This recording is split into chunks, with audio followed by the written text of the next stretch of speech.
May of 2021. This was the very first time I played Mania. I know I said I played this for about a year, but I don't really count this as part of the year I played since I never really got into it. So basically my friend Van introduced me to this game and we set up my controls, skin, scroll speed, whatever. We played a few under 1 stars and then called it a day. Since then, I never really ended up touching the game. I wasn't interested.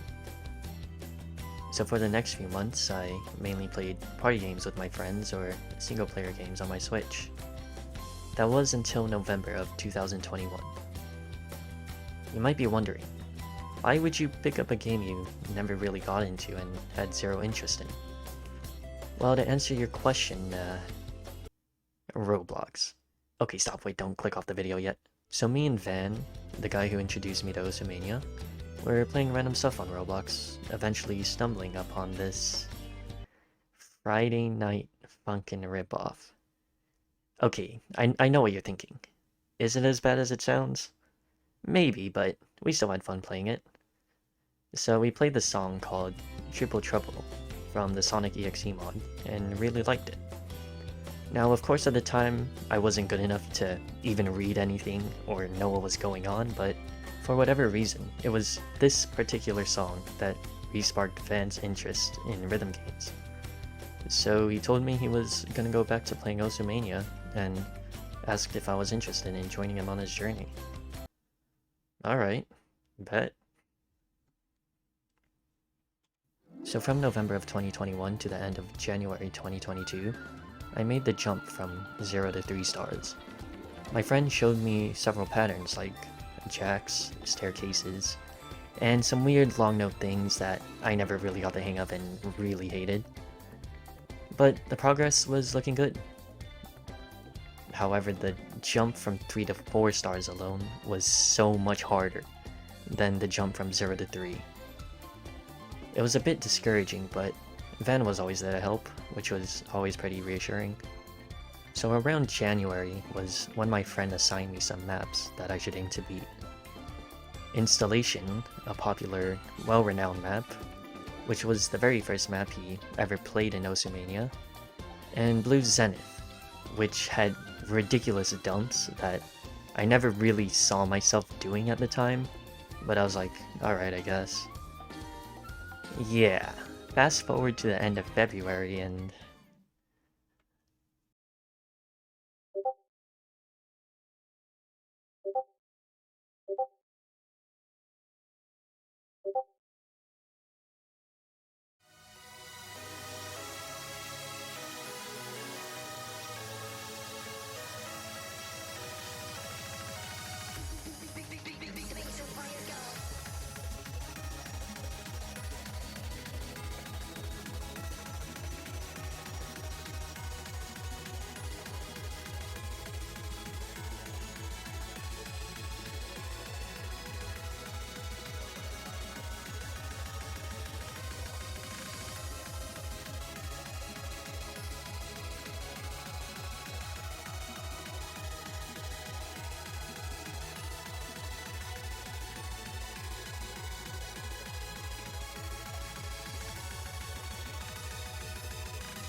but I wasn't the only one improving. Van started this journey with me because he wanted to get back to his prime. And that, he did.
Let's go! Let's go! I'm popping off today! So we ended up improving at our own rates. Whenever we were both on, we played some maps together.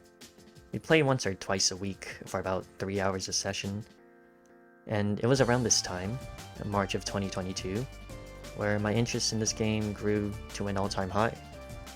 I had close to 1,000 plays in that month alone, which is insane, at least for my standards they are. I'm not typically the kind of guy to play one thing for hours upon hours on end, but for that month, I guess I did. Now it's April of 2022.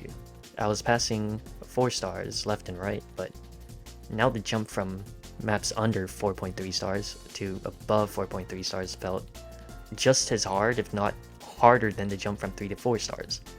Which is ridiculous, since I struggled a lot with that. It literally took me months. It sucked, but at least Fan was there to keep my morale high. Right? April 2022 is around the time Van got a wrist injury. A very bad one. And one that has caused him to permanently retire from most rhythm games. It's nothing super serious, he can still game and go about his day normally, but according to him, his left hand felt extremely weird and painful whenever he tried to play Mania, or any game that was strenuous on the hands for that matter. So I pushed on. I even finally beat Happy End of the World, a map I was trying to beat for weeks. I beat a few maps, even past the 4.3 star mark, and even one of my friend's warm-up maps, a 4.8 star map, on my second try. But it wasn't enough. It wasn't fulfilling at all. The one person I've spent all this time trying to catch up to is gone. Possibly forever. I was grasping for something that wasn't even there. The only thing I felt was emptiness.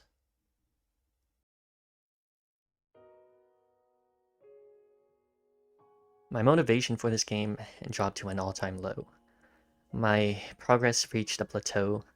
Even upon weeks of playing, I wasn't getting anywhere. So I stopped playing for months on end, even having 0 plays for all of May. I mean, the only reason I even had plays in June was because I wanted to try out some headphones. So essentially, this game was dead to me.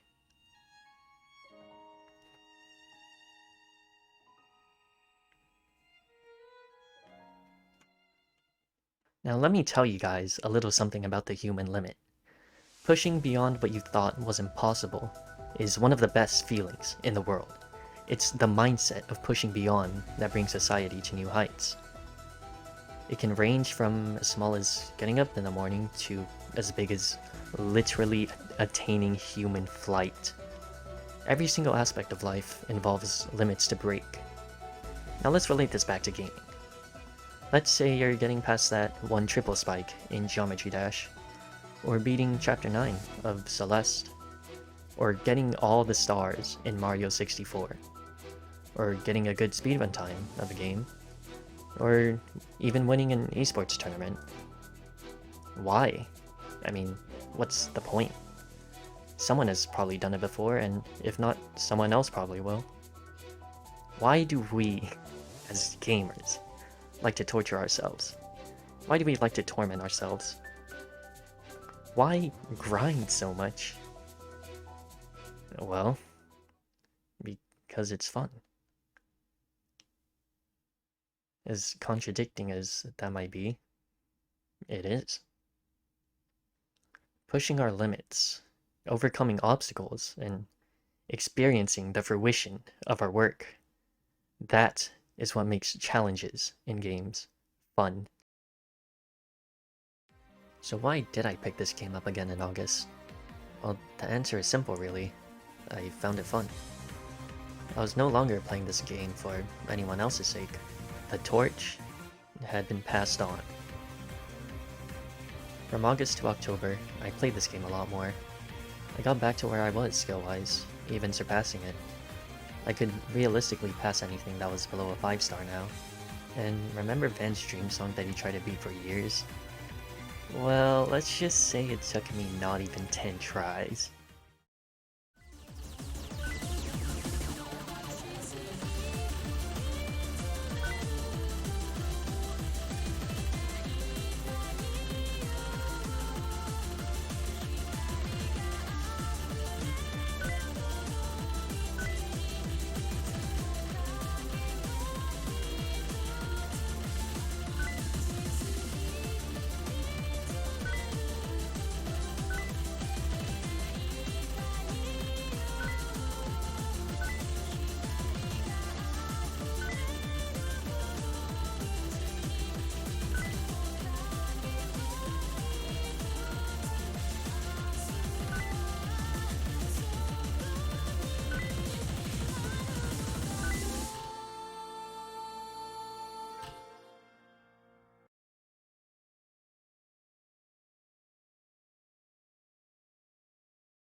But I was now at the end of my ropes.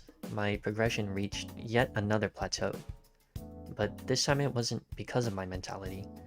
I actually literally couldn't hit certain patterns. I tried bringing up my scroll speed since mine was apparently very slow compared to the average player, but that didn't work. Jump trails, split trails, and most jacks in this difficulty range felt impossible to hit. Which sucks because I can read them so easily.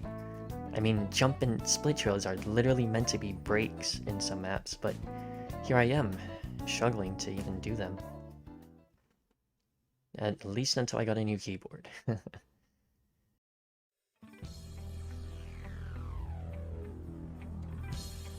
love this.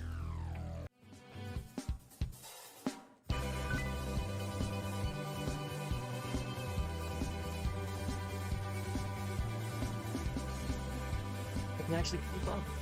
What? Wait, I can actually keep up.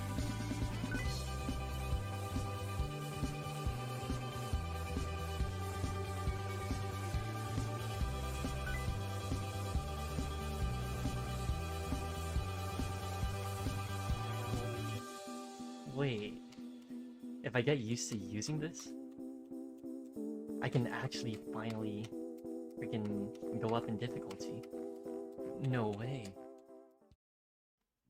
Jump trails, split trails, and jacks? No longer an issue. If I failed a map now, it was just a skill issue, which I became very happy about. It was no longer anything outside of my control. It felt like my limiter had been removed. So I was able to get higher accuracies on anything below a 5-star, and even S Triumphant Regret for some free juicy PP. So that's my journey so far. Whether or not I continue to play this game for another year, I don't know. That depends on if I end up having fun with it. Though there are 2 more things I want to do. Pass Pacific Girls and complete Van's quote-unquote legacy. And pass Galaxy Collapse since I feel like it's doable if I play enough, and I thought it's a cool looking map. But still, even if I were to drop this game, I will say it has definitely been one heck of a ride. Seeing myself go from dying to 1 stars to eventually passing 5 stars was super cool. And now I'm even top 10 in my country.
4.9?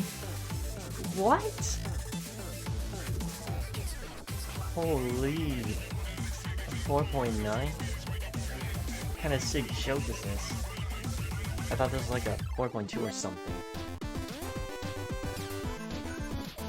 What the heck? How much PP? 170? Holy. Well, there's number 10. Top 10 in my country. Oh, there you have it. Dang. 4.9? That's so ridiculous. What the heck?